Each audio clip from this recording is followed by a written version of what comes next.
Hello नमस्कार, जय हिंद दोस्तों। मैं दुर्गेश सिंह और आपका स्वागत करता हूं पुनः ईगल केमिस्ट्री क्लासेस के ऑनलाइन प्लेटफॉर्म पर। दोस्तों, आज हम बड़े खुश हैं। एक्चुअली अभी तक हमारे पास 2x3 का छोटा सा बोर्ड था। ना तो मेरे पास स्टैंड था, ना ही माइक था। मैं अपनी मेज के ऊपर रखता था चेयर, और चेयर के ऊपर रखता था पढ़ने वाला पैड, और उसको मैं स्टैंड बनाता था और उसी से अपना वीडियो रिकॉर्ड करता था और आपको प्रोवाइड करा पाता था। माइक भी नहीं था और फेस के सामने रखकर चिल्लाना पड़ता था। तो अगल बगल जितने भी पढ़ने वाले लोग हैं उनको काफी डिस्टरबेंस भी होता था, काफी नाराज भी थे हमसे। लेकिन अब इन समस्याओं को हम लोग सॉल्व कर लिए हैं। अब हमारे पास स्टैंड भी है, माइक भी है, बोर्ड बड़ा हुआ है। तो हमें बड़ी खुशी है, और हमें इस बात की भी बड़ी खुशी है कि आपको अब और अच्छी तरीके से मैं वीडियो को रिकॉर्ड करके आपको प्रोवाइड कर पाऊंगा।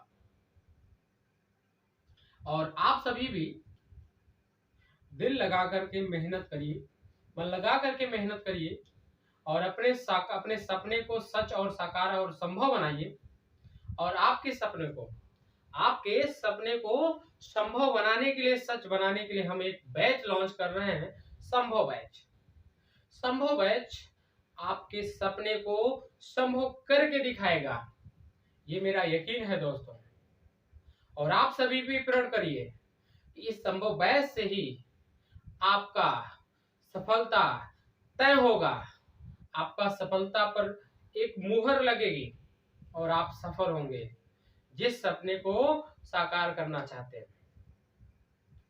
मैं आपको बताऊं, इस संभव बैच में आपको मैं केमिस्ट्री पढ़ाऊंगा। ये केमिस्ट्री क्लास 12, क्लास 11 के साथ साथ जेई और नीट की होगी। एक्चुअली ये जेई और नीट ओरिएंटेड ही होगी। उसमें हम लोग ये बोर्ड का भी कवर कर लेंगे। ओके, चलिए हम लोग इस संभव बैच में क्लास 12 की एक चैप्टर है सॉलिड स्टेट। सॉलिड स्टेट से स्टार्ट करते हैं अपने इस संभव बैच को। तो संभव बैच का आरंभ हम लोग करते हैं सॉलिड स्टेट के साथ। चलिए, जय हिंद दोस्तों। आप लोग जोश के साथ एक बार स्टार्ट करिए। चलिए, solid state. Solid state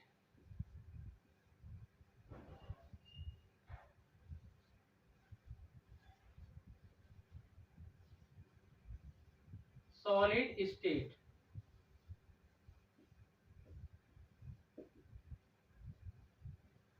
solid state में सबसे पहले मैं सॉलिड की बात करूं, या आप स्टेट ऑफ मैटर पढ़ चुके हैं 9th में। स्टेट ऑफ मैटर में आपको 5 प्रकार की स्टेट बताई गई होगी मैटर की: solid, liquid, gas, plasma, Bose, ice cream, condensate. उसी में ही एक पहली अवस्था होती है, एक पहली स्टेट होती है सॉलिड। तो उसी सॉलिड की स्टेट के बारे में है हम लोग स्टडी करने वाले हैं। तो सबसे पहले देखते हैं what is solid. What is solid? What is solid? तो सॉलिड क्या होता है? It is the state of matter. It is the state of matter. State of matter. In this state, matter की इस स्टेट में जो कांस्टेंट पार्टिकल होते हैं, कांस्टेंट पार्टिकल, कॉन्स्टिट्यूएंट पार्टिकल कौन कौन हो सकते हैं? एटम हो सकता है, आयन हो सकता है, या मॉलिक्यूल हो सकता है।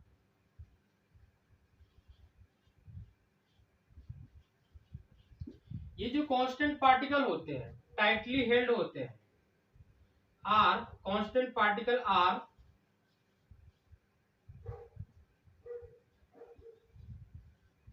Tightly held by intermolecular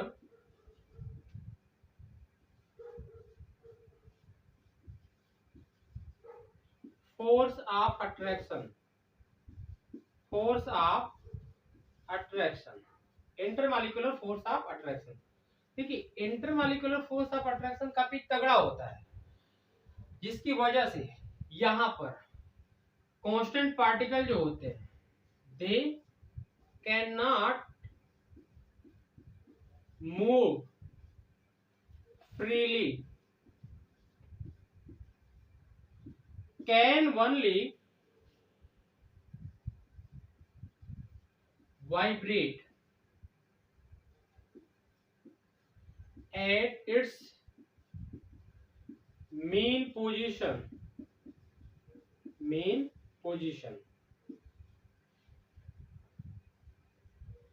They have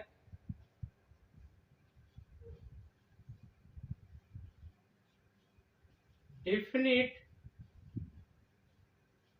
shape and definite volume। और इसमें क्या है, दे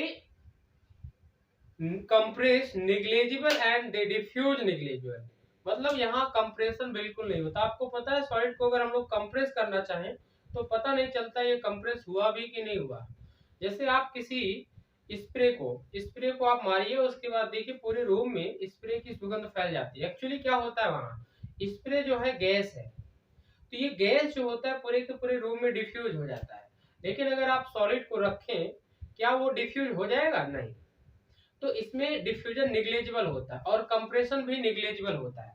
तो आपका अगला पॉइंट है they compress negligible, they compress negligible and diffuse negligible,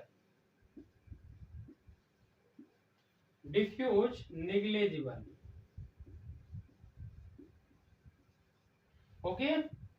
चलिए अब ये और बहुत सारी प्रॉपर्टी होती है, आप जानते हैं, ठीक। इसमें देखिए क्या होता है, ये रिजिडिटी, इसमें रिजिडिटी पाई जाती है, आप लिख सकते हैं या समझ लीजिए सॉलिड में रिजिडिटी पाई जाती है, और इसमें फ्लू होने का नेचर नहीं पाया जाता है, इसमें बहने का गुण नहीं पाया जाता है, ठीक।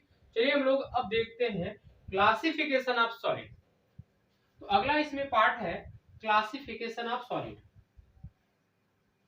अगला है पॉइंट, अगली हेडिंग है classification of solid. Classification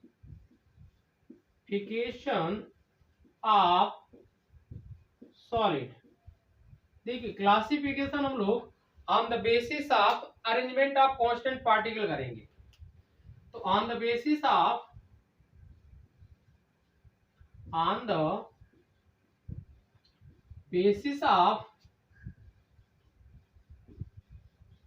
arrangement of constant particle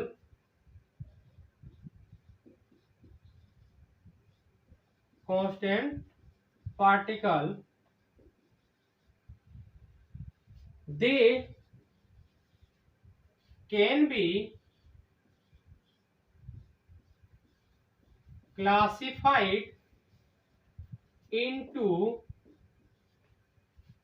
to type. अब कौन कौन से हैं? पहला है आपका क्रिस्टलाइन सॉलिड,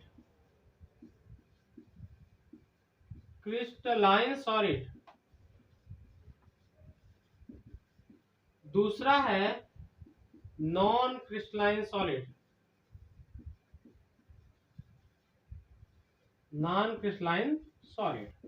अब मैं एक एक को देखता हूं, what is crystalline solid and what is non crystalline solid, and कौन कौन से नाम से और जानते हैं नॉन क्रिस्टलाइन सॉलिड को या क्रिस्टलाइन सॉलिड को। चलिए देखते हैं, मीट कर एक बार हम लोग, या यहीं पर देख लेते हैं, या मीट के देखते हैं बच्चों।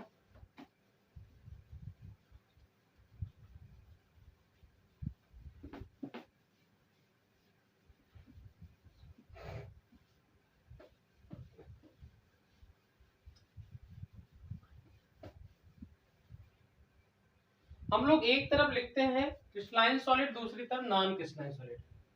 तो क्रिस्टलाइन सॉलिड इधर लिखते हैं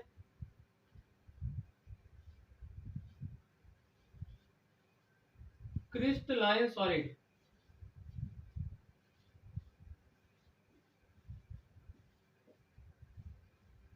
और इधर लिखते हैं नॉन क्रिस्टलाइन सॉलिड।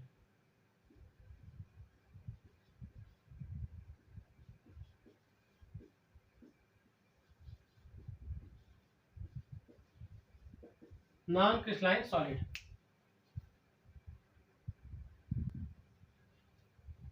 देखिए हम लोग एक एग्जांपल समझते हैं। एक क्लास है, क्लास में लड़के और लड़कियां हैं, उनको बैठाना है। मेरे पे डिपेंड करता है मैं कैसे बैठाता हूँ। मैंने एक बार क्या किया, एक लड़के को बैठाया, फिर लड़की को, फिर लड़कियों को, फिर लड़की को। दूसरी रो में भी मैंने यही किया, लड़के लड़की लड़के लड़की। तीसरी रो में भी मैंने यही किया। तो यहाँ पर बताएं क्या हुआ है, सोच के बताइएगा। चलिए मैं आगे, अगर मैं अब मेरे पर डिपेंड कर रहा है तो मैं ऐसा भी कर सकता हूँ। पहले लड़के को बैठा दिया, फिर लड़की को। तीसरी रो में मैंने क्या किया, लड़के को लड़की को लड़के को लड़की को। फिर और चौथी रो में मैंने क्या किया, 4 लड़की बैठा दिया, फिर लड़का, फिर लड़की, फिर लड़का। तो वहां यहाँ पर बताइए और वहां पर बताइए, पहले वाले अरेंजमेंट में दूसरे वाले अरेंजमेंट में क्या फर्क है, आप सोच के बताइए। मैं लिखता हूं, तो देखिए कैसे मैं बैठाया हूं। मैंने क्या किया है, पहले गर्ल्स या बॉयज, फिर गर्ल्स अगर है तो बॉयज, फिर गर्ल्स, फिर बॉयज, फिर गर्ल्स, फिर बॉयज। फिर दूसरी रूम मैंने क्या किया, girls boys, girls boys, girls boys. तीसरी रूम में मैंने क्या किया, वही काम, girls boys, girls boys, girls boys. फिर इसमें भी यही रूम, यही मैंने किया, girls boys, girls boys, girls boys. Okay, अब मैं यहां पर क्या कर रहा हूं, देखिए पहली वाली रो मैंने गर्ल्स को बैठा दिया, मेरे पे डिपेंड कर रहा है ना, तो पहले वाले मैंने गर्ल्स को बैठा दिया। अब मैं दूसरी वाली रो में बॉयज को बैठा रहा हूं, boys boys boys boys boys. अब मैं तीसरी वाली रो में क्या कर रहा हूं, बॉयज को बैठा दिया, फिर गर्ल्स को बैठा रहा हूं, गर्ल्स को, फिर किसको, बॉयज को, फिर गर्ल्स को। देखिए boys girls, boys girls boys. अब मैं इस वाली फोर्थ वाली रो में क्या करता हूं, 2 बॉयज को बैठा दिया, फिर 3 ठो गर्ल्स को बैठा दिया। अब यहां देखिए और यहां देखिए, यहां पर क्या है, यहां पर गर्ल्स के बाद बॉयज, गर्ल्स के बाद बॉयज, गर्ल्स के बाद बॉयज, हर जगह ही आ रहे हैं। यहां पर क्या हो रहा है, शुरुआत में गर्ल्स गर्ल्स, फिर बॉयज बॉयज, फिर girls boys girls boys girls, फिर बॉयज बॉयज गर्ल्स गर्ल्स। तो वहां पर एक जैसा अरेंजमेंट, एक रेगुलर अरेंजमेंट पाया जा रहा और एक लॉन्ग डिस्टेंस से पाया गया। यहाँ पर देखिए एक रेगुलर अरेंजमेंट नहीं पाया गया। रेगुलर अरेंजमेंट तब पाया जाता है जब गर्ल्स के बाद बॉयज अगर है, फिर क्या होते हैं, जैसे यहाँ पर देखिए ये रो गर्ल्स हो गया, फिर ये रो बॉयज हो गया। अब इसके बाद भी अगर गर्ल्स होते तो वहां पर रेगुलर अरेंजमेंट पाया जाता और लंबी दूरी तक पाया जाता है। यहाँ पर ऐसा नहीं है, तो यहाँ पर एक रेगुलर अरेंजमेंट एक लॉन्ग डिस्टेंस तक पाया जाता है, बट यहाँ पर एक रेगुलर अरेंजमेंट एक शॉर्ट डिस्टेंस तक पाया जाता है। तो यहाँ पर लिख सकते हैं, in crystalline solid, in crystalline solid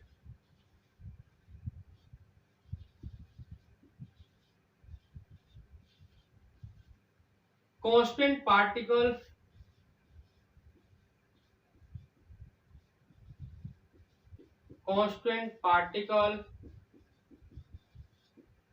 are arranged regularly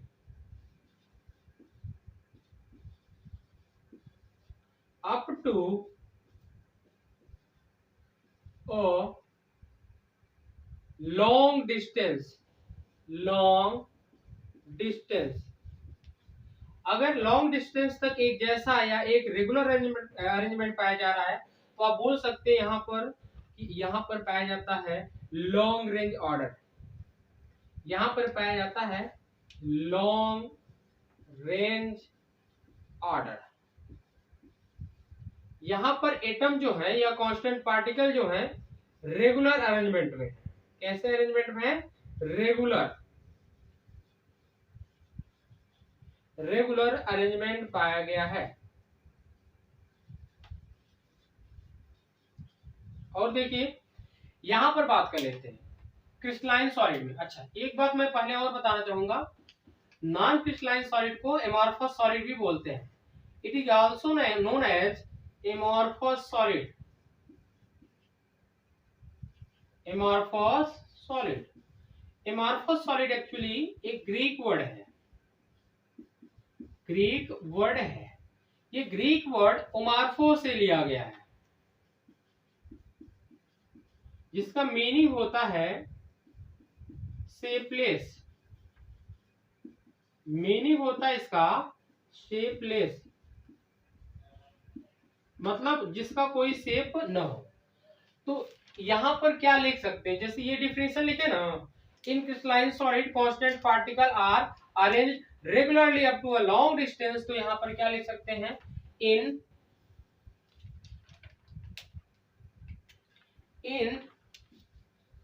amorphous solid, in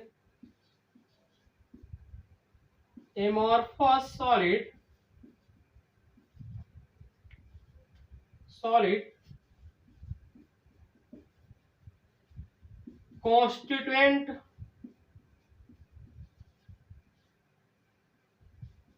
constant particle are arranged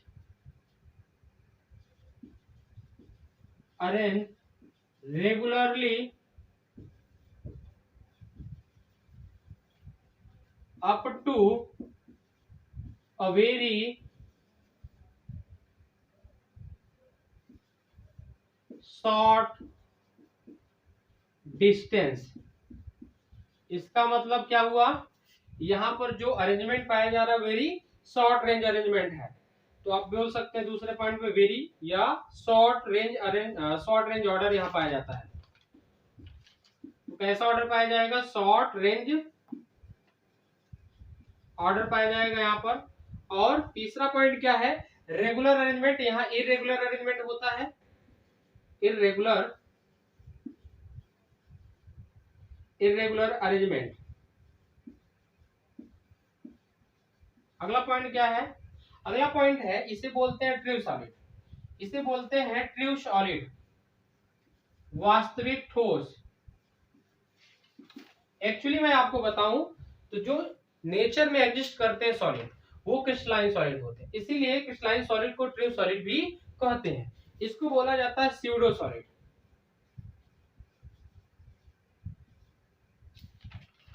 pseudo solid, actually इसे क्यों स्यूडो सॉलिड बोला जाता है, देखिए गर्मी के दिनों में क्या होता है, गर्मी के दिनों में नहीं, देखिए घरों में जो खिड़कियां लगी होती है उसमें कांच की कभी कभी खिड़कियां लगी होती हैं। तो वो क्या होती है, एक लंबे टाइम पीरियड के बाद, एक लॉन्ग टाइम पीरियड में क्या होता है, वो ऊपर से पतली नीचे से मोटी हो जाती है। ऐसा कब होगा, जब ऊपर की कांच नीचे बह गई होगी, है कि नहीं। जबकि हम जानते हैं कि जो ग्लास होता है, जो सॉलिड होते हैं उसमें बहने का गुण नहीं पाया जाता, फिर भी वो ग्लास नीचे बह गई है तो वो सॉलिड, लेकिन वो ग्लास नीचे बह गई है, क्यों बही, तो इसी वजह से इसको बोला जाता है ये स्यूडो है, आभासी है, स्यूडो सॉलिड है। समझ गए ना। तो यहाँ पर आप लिख सकते हैं, लिख दिया मैंने, नॉन क्रिस्टलाइन क्या होते हैं, स्यूडो सॉलिड होते हैं। ठीक, चलिए आगे देखते हैं। अगला पॉइंट देखिए इसमें क्या है, अगला पॉइंट है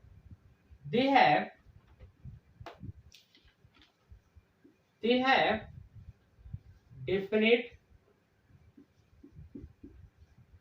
melting point, they have definite melting point, but they do not have definite melting point, they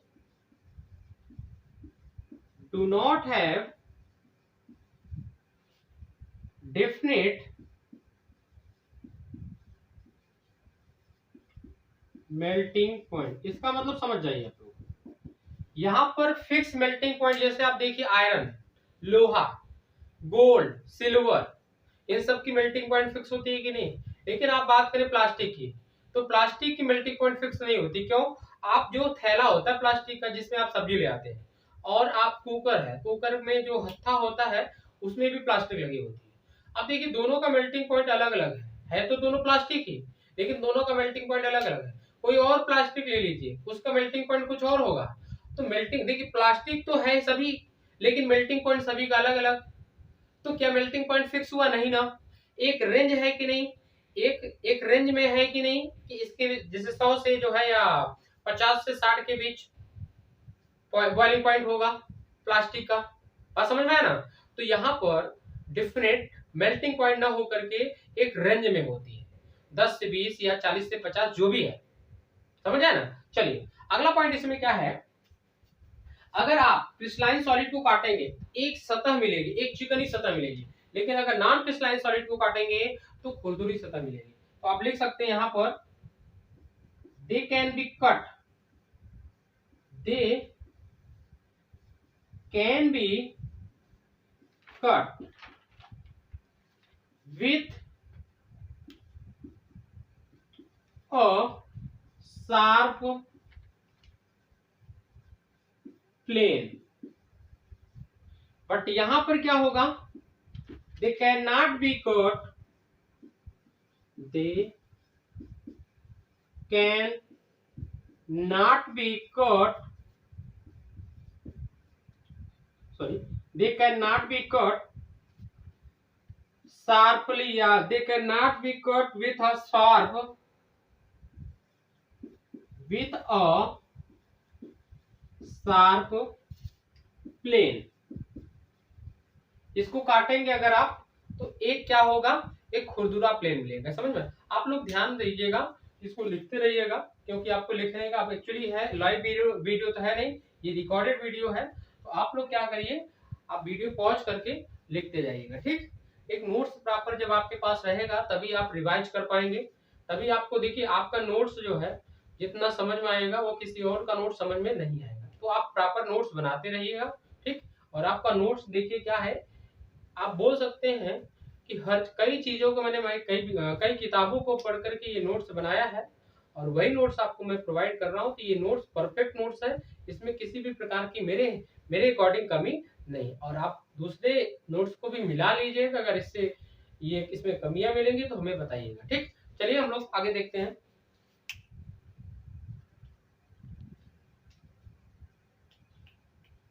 they have definite heat of fusion, they have definite heat of fusion।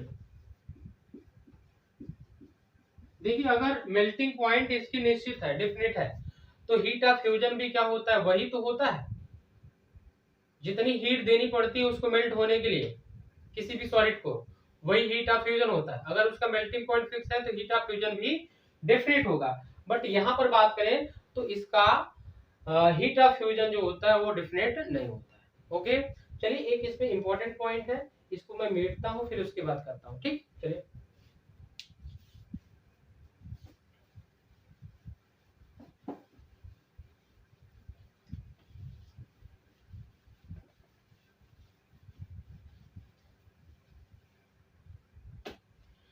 देखिए क्रिस्टलाइन सॉलिड जो होते हैं वो anisotropic in nature होते हैं। अब क्या होता है मैं बताता हूँ। They are anisotropic in nature, they are anisotropic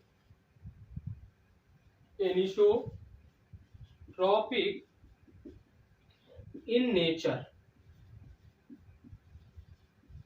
मतलब समझिएगा।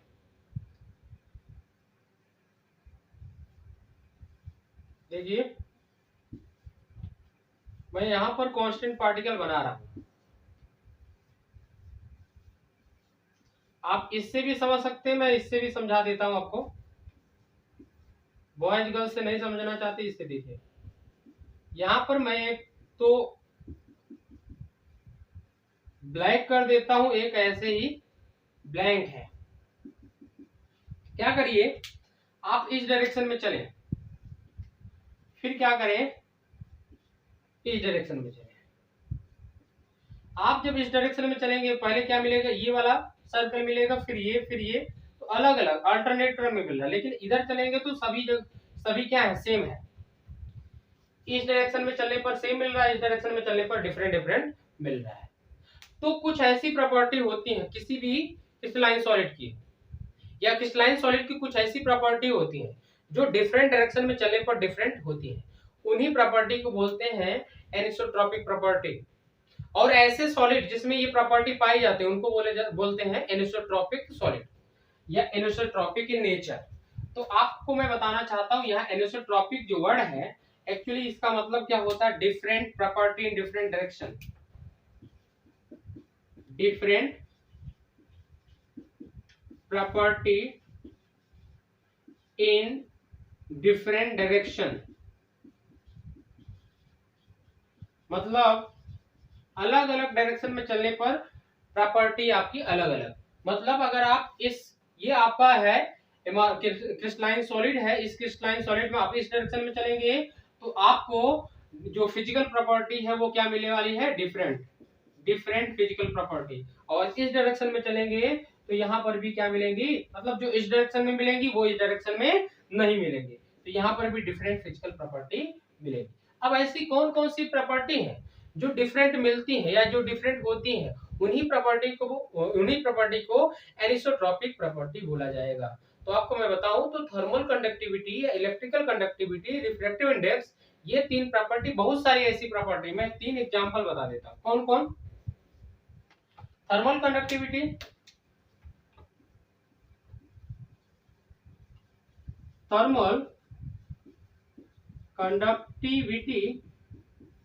हो गया।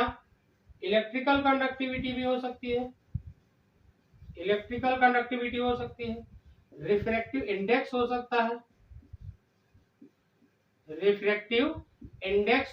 है, ये प्रॉपर्टी ऐसी है जो डिस्टेंस डिपेंडेंट होती है, अलग अलग डिस्टेंस डायरेक्शनल डिपेंडेंट होती है, अलग अलग डायरेक्शन में चलने पर अलग अलग मिलती है। देखिए क्या मैं बता रहा हूं, समझा देता हूं, या मैं इसकी एक बार डिफिनेशन लिख देता हूं एनिसोट्रॉपिक की। देखिए एनिसोट्रॉपिक में डिफिनेशन लिख देता हूं, क्या है, those physical property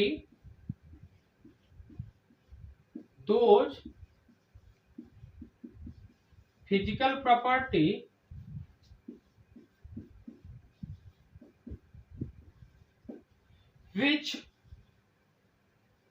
depend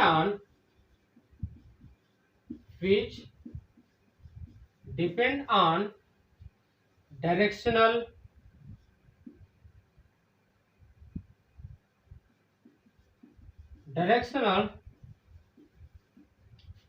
arrangement of constituent particle,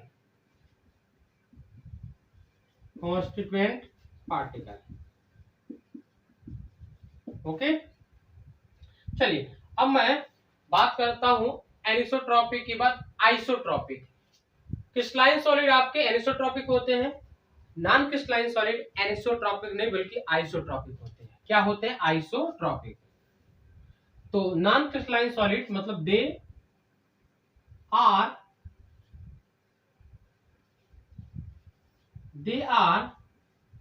isotropic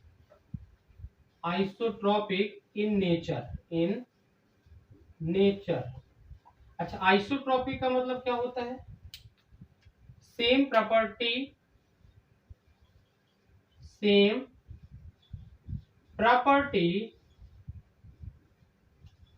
in different direction,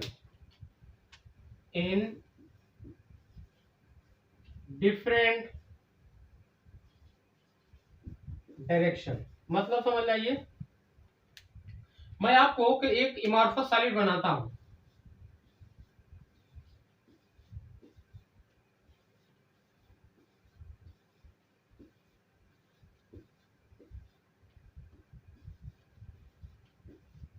amorphous solid आपको मैं एक बनाता हूं,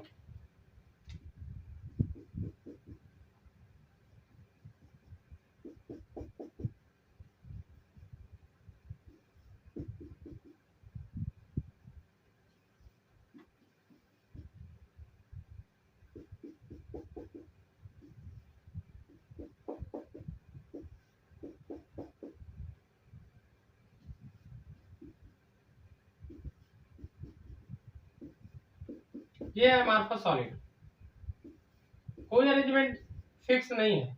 अब आप इस डायरेक्शन में चले, चाहे आप इस डायरेक्शन में चले, चाहे आप इस डायरेक्शन में चले, किसी भी डायरेक्शन में चलिए, लेकिन इनकी जो फिजिकल प्रॉपर्टी होंगी वो क्या होंगी, सेम होंगी।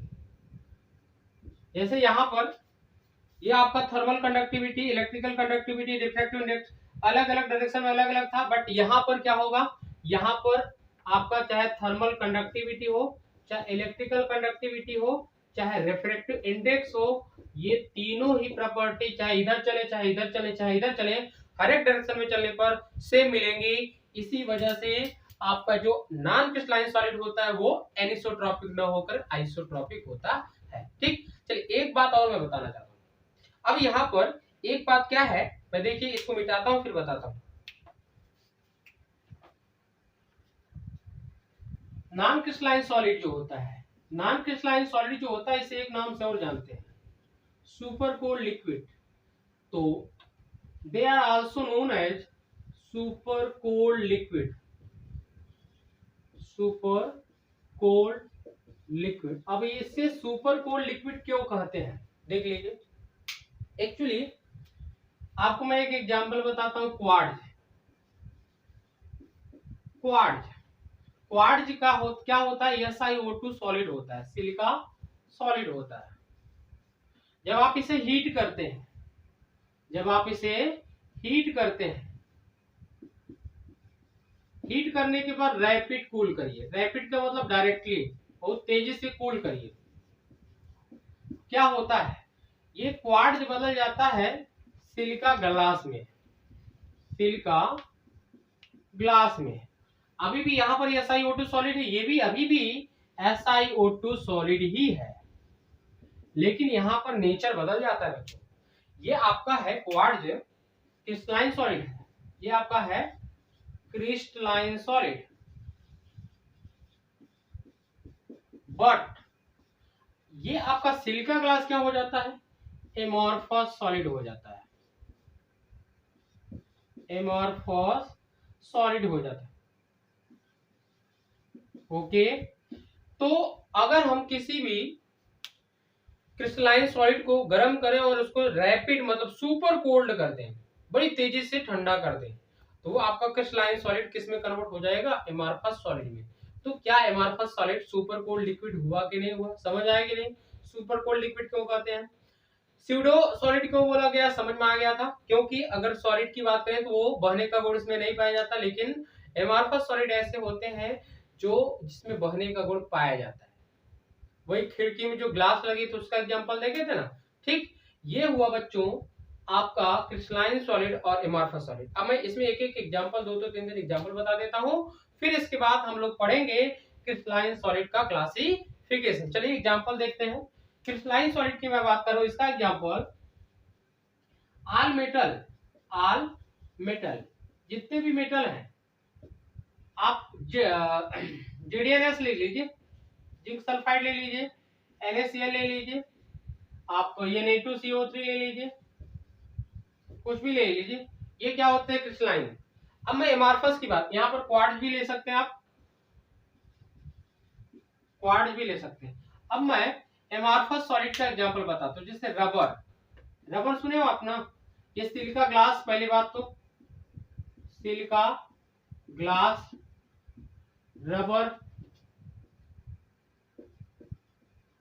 रबर हो गया, प्लास्टिक हो गया,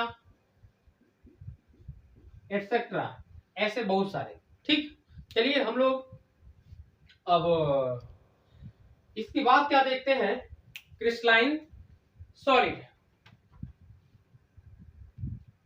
अभी तक हमने देखा what is crystalline solid and what is non crystalline solid. अब हम लोग देखने वाले हैं क्रिस्टलाइन सॉलिड का क्लासिफिकेशन। तो चलिए देखते हैं classification of crystalline solid. Heading डालिएगा, classification of crystalline solid, classification of crystalline solid. Actually आपको बताऊं तो नॉन क्रिस्टलाइन के बारे में पढ़ना ही नहीं होता है, हमें पढ़ना होता है क्रिस्टलाइन सॉलिड के बारे में। ओके, चलिए क्रिस्टलाइन सॉलिड हेडिंग डालिएगा क्लासिफिकेशन ऑफ क्रिस्टलाइन सॉलिड। अब मैं क्लासिफिकेशन जो करूंगा क्रिस्टलाइन सॉलिड का वो किस बेसिस पर करूंगा? On the basis of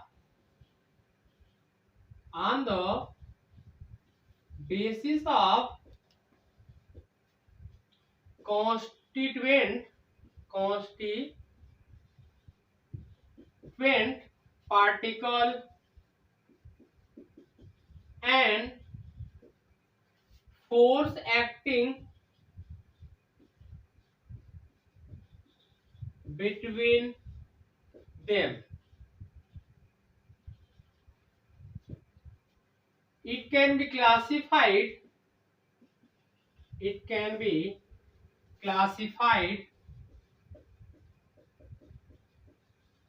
into 4 type. कौन कौन से है नाम लिख लीजिए आप लोग। पहला है metallic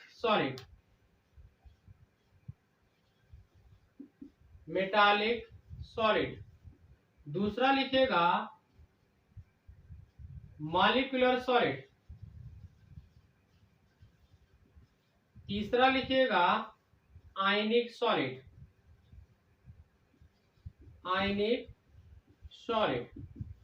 and fourth and last है आपका covalent solid.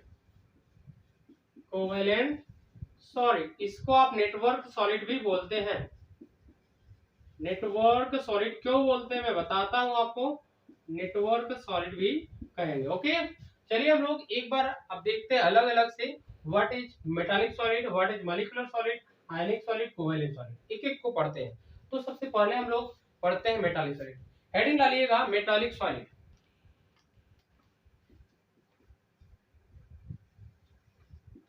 Metallic solid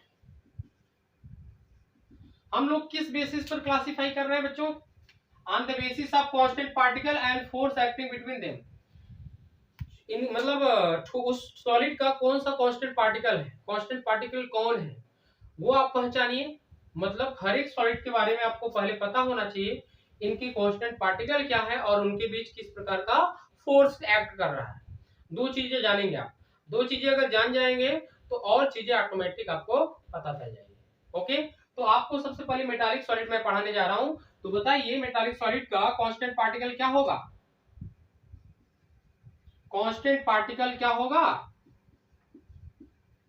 constituent particle मैं आपको बताऊं ये होगा, मेटालिक में बताओ, मेटल है ना, मेटल तो क्या क्या हो सकता है आपका? मेटल आयन होगा, क्या होगा, या कर्नेल, मैं बोल देता हूं कर्नेल होगा, क्या होगा, कर्नेल होगा, और होगा इलेक्ट्रॉन।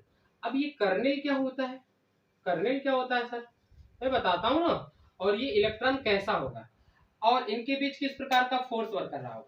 सबसे पहले मैं बताऊं तो मेटालिक सॉलिड जो होता है उसके कांस्टेंट पार्टिकल क्या होते हैं? कर्नेल और इलेक्ट्रॉन। इनके बीच वर्क करता है एक फोर्स, इस फोर्स का नाम होता है electrostatic attraction force, electrostatic attraction force.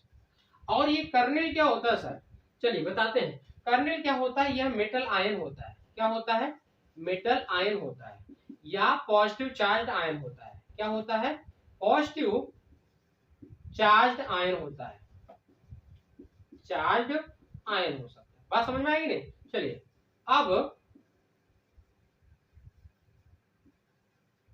अब मैं बात करता हूं इलेक्ट्रॉन की। ये इलेक्ट्रॉन क्या हो सकता है? ये इस इलेक्ट्रॉन का नाम होता है फ्री इलेक्ट्रॉन, फ्री इलेक्ट्रॉन, या इसी को बोलते हैं कोर इलेक्ट्रॉन, या इसी को बोलते हैं मोबाइल इलेक्ट्रॉन, या इसी को बोल सकते हैं लोकलाइज्ड, या लोकलाइज्ड, ठीक है, लोकलाइज्ड या लोकलाइज्ड इलेक्ट्रॉन। ओके, तो मैं आपको 4 नाम बता दिया हूं। तो जो मेटालिक सॉलिड होता है उसमें जो कांस्टेंट पार्टिकल होते हैं वो होते हैं इलेक्ट्रॉन और कर्नेल। कर्नेल कैसे प्राप्त होता है चलिए एक एग्जांपल के साथ बताते हैं, लेकिन उससे पहले मैं आपको कैरेक्टरिस्टिक्स बताता हूं मेटालिक सॉलिड के। तो characteristics of metallic solid, heading डालिएगा कैरेक्टरिस्टिक्स ऑफ मेटालिक सॉलिड। तो पहली कैरेक्टरिस्टिक्स है कि इनकी कांस्टेंट पार्टिकल कौन होते हैं, बताएं कांस्टेंट पार्टिकल कौन कौन होते हैं। कॉन्स्टिट्यूएंट पार्टिकल कर्नेल एंड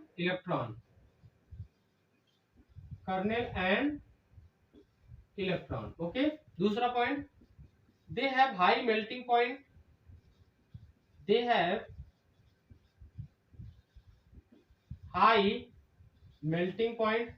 तीसरा point, they are conductor of electricity,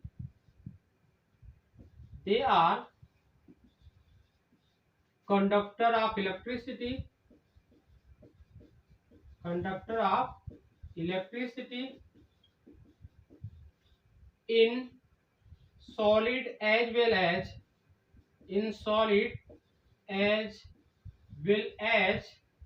molten state. Due to presence of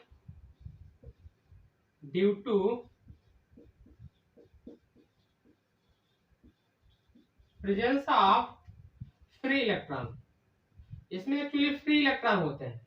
free electron present होने के कारण ये मोल्टेन स्टेट हो चाहे सॉलिड स्टेट हो, दोनों ही स्टेट में इसमें क्या पाया जाता है, इलेक्ट्रिसिटी कंडक्ट कर सकती है। बात समझ में? अगला पॉइंट क्या हो सकता है इसमें, हो गया 3 पॉइंट आप जानते हैं। अब मैं बात करता हूं एग्जांपल। अब मैं जैसे सोडियम सॉलिड की बात करता हूं, सोडियम सॉलिड यह एक मेटालिक सॉलिड है। कैसा सॉलिड है, मेटालिक। अब मैं सोडियम की बात करूं, इसका इलेक्ट्रॉनिक कॉन्फ़िगरेशन चलिए किया जाए। इसका एटॉमिक नंबर होता है 11। आप इलेक्ट्रॉनिक कॉन्फ़िगरेशन करिए, इलेक्ट्रॉनिक कॉन्फ़िगरेशन करोगे आपको मिलेगा 1s2 2s2 2p6 3s1। Okay, अब देखिए 3s1 ये लास्ट सेल है और इसमें कितने इलेक्ट्रॉन है, एक। तो लास्ट सेल में जितने इलेक्ट्रॉन होते हैं वही होते हैं वैलेंस इलेक्ट्रॉन। तो बताएं थर्ड सेल में कितना इलेक्ट्रॉन, एक इलेक्ट्रॉन। तो एक इलेक्ट्रॉन आपका वैलेंस इलेक्ट्रॉन होगा। तो सोडियम क्या करता है, सोडियम अपना वैलेंस इलेक्ट्रॉन लूज कर देता है। तो सोडियम जब एक इलेक्ट्रॉन अपना लूज करेगा तो सोडियम प्लस में कन्वर्ट हो जाएगा और यहाँ पर एक इलेक्ट्रॉन आपको मिल जाएगा। ये आपका जो सोडियम है, कौन, ये जो सोडियम आयन है, इसी को ही बोलते हैं कर्नेल। इसी को क्या बोलते हैं, कर्नेल। क्या बोलते हैं इसे, कर्नेल। और ये जो इलेक्ट्रॉन आपको मिला वैलेंस इलेक्ट्रॉन, इसी को बोलते हैं फ्री इलेक्ट्रॉन। अब ये क्या होते हैं, जब मेटालिक सॉलिड बनता है तो ये जो आपके सोडियम आयन है और ये इलेक्ट्रॉन है, ये एक दूसरे से इलेक्ट्रोस्टैटिक फोर्स ऑफ अट्रैक्शन के थ्रू जुड़ जाता है। देखिए कैसे, यहाँ पर कई सारे सोडियम रहेंगे या कई सारे कर्नेल रहेंगे और कई सारे फिर इलेक्ट्रॉन रहेंगे। मैं एक को दिखा देता हूँ, यहाँ पर देखिए इलेक्ट्रॉन है, ये फ्री इलेक्ट्रॉन है, ये क्या है, कर्नेल। ये क्या है, कर्नेल है। अब इनके बीच क्या लग रहा है, एक फोर्स। उस फोर्स का नाम क्या है बताएं, इलेक्ट्रोस्टैटिक फोर्स ऑफ अट्रैक्शन। ये फोर्स कौन सा है, इलेक्ट्रोस्टैटिक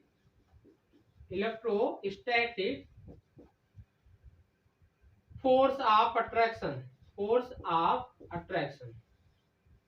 ओके, और आपका ये क्या है, आपका कर्नेल है। क्या है, कर्नेल है। और ये क्या है, आपका फ्री इलेक्ट्रॉन है। ओके, ये हुआ आपका। अब इसमें देखिए एग्जांपल में बता देता हूं, जितने भी मेटल है सारे मेटल जो है किसके एग्जांपल है, मेटालिक सॉलिड के। ये हुआ आपका first type of crystalline solid. Second क्या है, मॉलिक्यूलर सॉलिड। अब मैं मॉलिक्यूलर सॉलिड की बात करता हूं।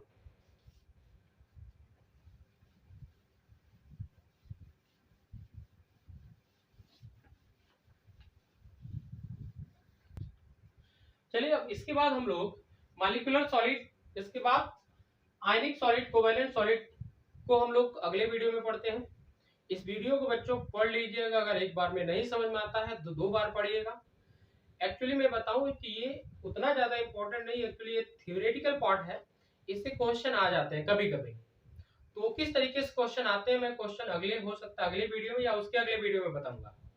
और ये थ्योरेटिकल पार्ट है। इसके बाद मजा आएगा बच्चों जब इसका न्यूमेरिकल पार्ट और समझने वाला पार्ट आएगा, जब हम लोग करेंगे अपने दिमाग में ही क्वेश्चन सॉल्व करेंगे बिना कॉपी पेन उठाए, क्योंकि यहाँ पर ये चैप्टर बेस्ड है आपके इमेजिनेशन पावर पर। जितना बढ़िया आप इमेजिन कर पा रहे हैं उतना बढ़िया इस चैप्टर को समझ पा रहे हैं, आपको समझ आ जाएगा।